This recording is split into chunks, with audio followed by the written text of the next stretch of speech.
وما من دابة في الأرض إلا على الله رزقها ويعلم مستقرها ومستودعها كل في كتاب مبين صدق الله العظيم رب اشرح لي صدري ويسر لي أمري واحلل عقدة من لساني يفقه قولي Muslim Ummah of north আমেরিকার আয়োজনে মুনা convention 2023 আজকে সমাপনী দিবসের সমাপনী লেকচারে আপনারা যারা উপস্থিত হয়েছেন আপনাদের সবাইকে জানাচ্ছি আন্তরিক শুভেচ্ছা এবং মোবারকবাদ।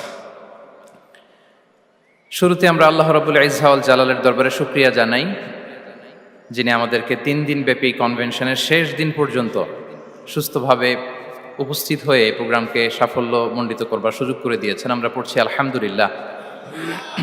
অন্তরের অন্তঃস্থল থেকে অর্গানাইজিং কমিটিকে শুভেচ্ছা জানাই এবং মিডিয়া, প্রেস, ভলান্টিয়ার্স যারা আপনারা এসেছেন সবাইকে আন্তরিক শুভেচ্ছা জানিয়ে শুরু করছি।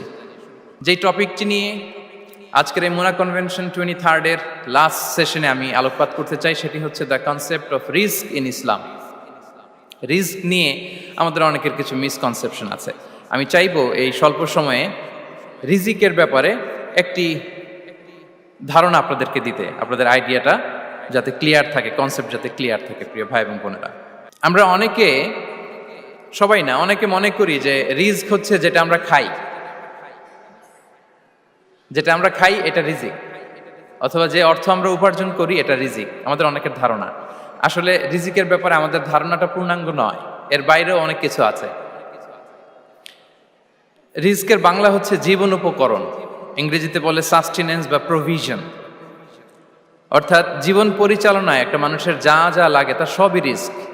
শুধু আমরা যেটা খাই, যেটা উপার্জন করি, শুধু এতটুকুই রিস্ক নয়, এটা অনেক ওয়াইডার সেন্সে আমাদেরকে চিন্তা করতে হবে।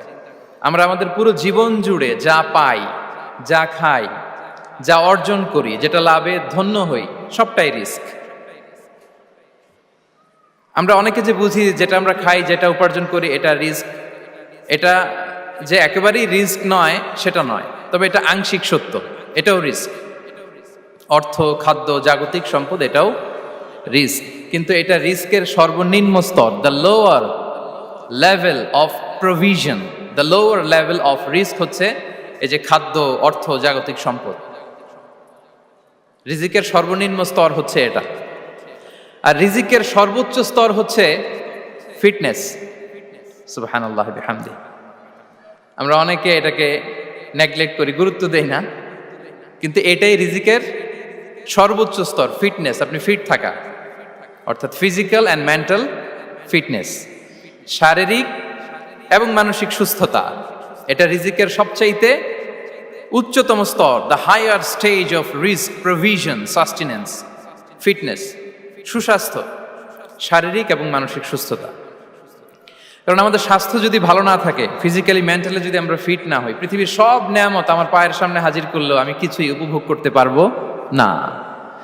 এজন্য এইটা সবচাইতে বড় রিস্ক। এবং রাসূলুল্লাহ সাল্লাল্লাহু আলাইহি ওয়াসাল্লাম তিনি বলেছেন যে নি'মাতান মাগবুনুন ফীহিমা কাসীরুম মিনান নাস, আস-সিহহাতু ওয়াল ফারাগ।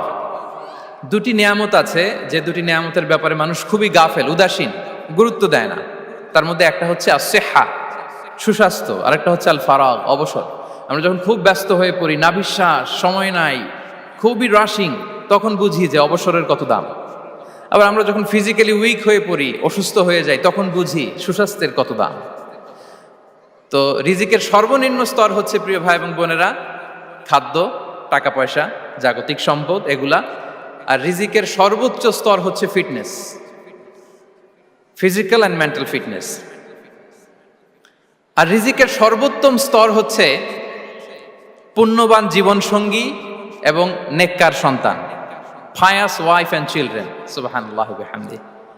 একটু খেয়াল করে দেখেন যে আমার লাইফ পার্টনার, আমার জীবন সঙ্গিনী, সে যদি আল্লাহওয়ালা হয়, সে যদি ভালো হয়, আর আমার সন্তানটা যদি আল্লাহওয়ালা হয়, আমার ঘরটাই তো জান্নাত, ঠিক কি না? তো এটা হচ্ছে রিজিকের সর্বোত্তম স্তর। জীবন সঙ্গিনী সে যদি নেককার হয়, আল্লাহওয়ালা হয়, মুতিয়া, কানিতা সে যদি হয়, আর আমার সন্তান, আমার চিলড্রেন, সেও যদি ফায়াস হয়, তাহলে আমার ঘরটাই হচ্ছে paradise. A piece of paradise in this দুনিয়া। সুবহানাল্লাহ। আমরা আম্মাজান খাদিজাতুল কুবরা আত-তাহেরা রাদিয়াল্লাহু তাআলা আনহা, ওনার কথা জানি যে বিষ্ণু ঈসা ইসলামের স্ত্রী আমাদের আম্মাজান রাসূলুল্লাহ সাল্লাল্লাহু আলাইহি ওয়াসাল্লামকে বড্ড ভালোবাসতেন, আগলে রাখতেন সবসময়, মেন্টালি সাপোর্ট দিতেন, ফিনান্সিয়ালিও সাপোর্ট দিতেন। বিষ্ণু ঈসা ইসলামকে আম্মাজান খাদিজা এতই ভালোবাসতেন, বিষ্ণু ঈসা ইসলাম বলতেন রুজিকতু হুব্বাহা, আমি খাদিজার ভালোবাসাকে রিজিক হিসেবে পেয়েছি। সুবহানাল্লাহ। রাসূল সাল্লাল্লাহু আলাইহি ওয়াসাল্লাম এই শব্দটা ইউজ করেছেন, রিজিক, রুজিকতু হুব্বাহা। এবং তিনি দোয়া করার সময় বলতেন, আল্লাহ কিয়ামতের সে বিভীষিকাময় দিনে, যেদিন বন্ধু বন্ধুকে চিনবে না, স্বামী স্ত্রীকে চিনবে না, বাবা সন্তানকে চিনবে না, পীর সাহেব মুরিদকে চিনবে না, নেতা কর্মীকে চিনবে না, ভাই বোনকে চিনবে না, সেই কঠিন মুহূর্তে আল্লাহ আমি আমার খাদিজাকে যেন ভুলে না যাই। রুজিকতু হুব্বাহা, খাদিজার প্রতি ভালোবাসা আল্লাহ তাআলা আমার হৃদয়ে রিজিক হিসেবে দিয়েছে। তাহলে রিজিকের সর্বোত্তম স্তর হচ্ছে পুণ্যবান স্ত্রী, নেককার সন্তান। আর রিজিকের পরিপূর্ণ স্তর হচ্ছে মহান আল্লাহ তাআলার সন্তুষ্টি। রিজকের পরিপূর্ণ স্তর যেটা, সেটা হচ্ছে রিদাল্লাহ, আল্লাহ তাআলার সন্তুষ্টি। আমার আল্লাহ যদি আমার উপর সন্তুষ্ট হয়ে যায়, আমাদের আর কিছু লাগে? আর কিছু লাগবে? এটাই তো আমাদের এক্সপেকটেশন, এটাই তো আমাদের কামনা বাসনা, এটাই আমাদের ইচ্ছা যে আমার আল্লাহ আমার উপর সন্তুষ্ট হবেন। এটা হচ্ছে পরিপূর্ণ স্তর রিজিকের। এটা যে পায় তার আর কিছু লাগে না। এবং এটা মানুষ নিশ্চিত হতে পারে যখন সে দুনিয়ার জীবনকে শেষ করে আলামুল বারজাখের দিকে যেতে শুরু করে।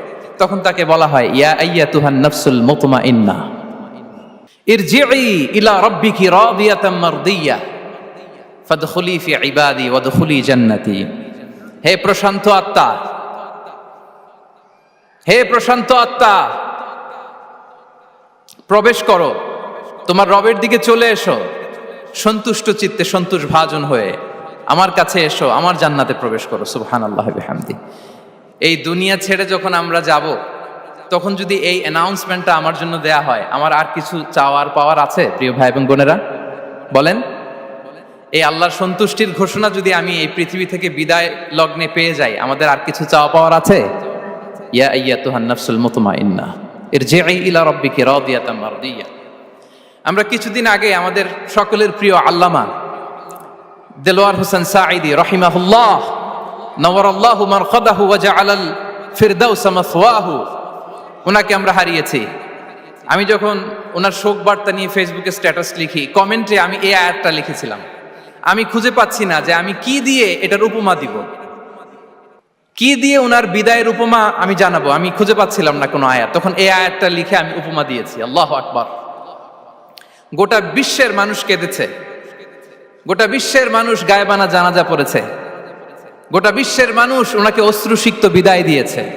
From north to the south, from east to the west, the entire globe, মিন মাশারিকিল আরদি ইলা মাগারিবিহা, অশ্রুসিক্ত বিদায় তিনি পেয়েছেন। এটাই আল্লাহ তাআলার সন্তুষ্টির একটা জলজ্যান্ত নমুনা। জোরে বলেন ঠিক কিনা? এর চেয়ে জলজ্যান্ত নমুনা আমার জীবদ্দশা আমি দেখিনি। এত মানুষের কান্না, কাবার গিলাফ ধরে কান্না, এভাবে ভালোবাসা প্রকাশ করা, এভাবে তার প্রতি তার জন্য অশ্রুসিক্ত দোয়া করা, কান্না জড়িত দোয়া, এটাই প্রমাণ করে যে আল্লাহ তাআলা ওনার উপর সন্তুষ্ট হয়ে গিয়েছেন। ওনার আর কি চাই? আমাদের আল্লাহ আর কি চাই? আর কিছুর দরকার নাই, ঠিক কিনা?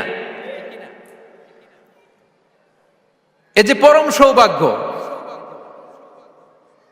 এরকম বিদায় নিতে পারা, এটা পরম সৌভাগ্য।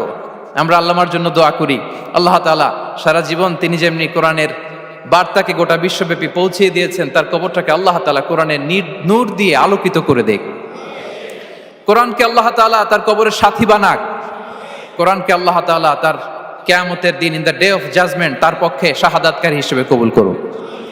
সম্মানিত ভাই এবং বোনেরা, আল্লাহ তাআলার সন্তুষ্টি পরিপূর্ণ রিজিক, এটা হচ্ছে পরিপূর্ণ, দ্য কমপ্লিট রিস্ক।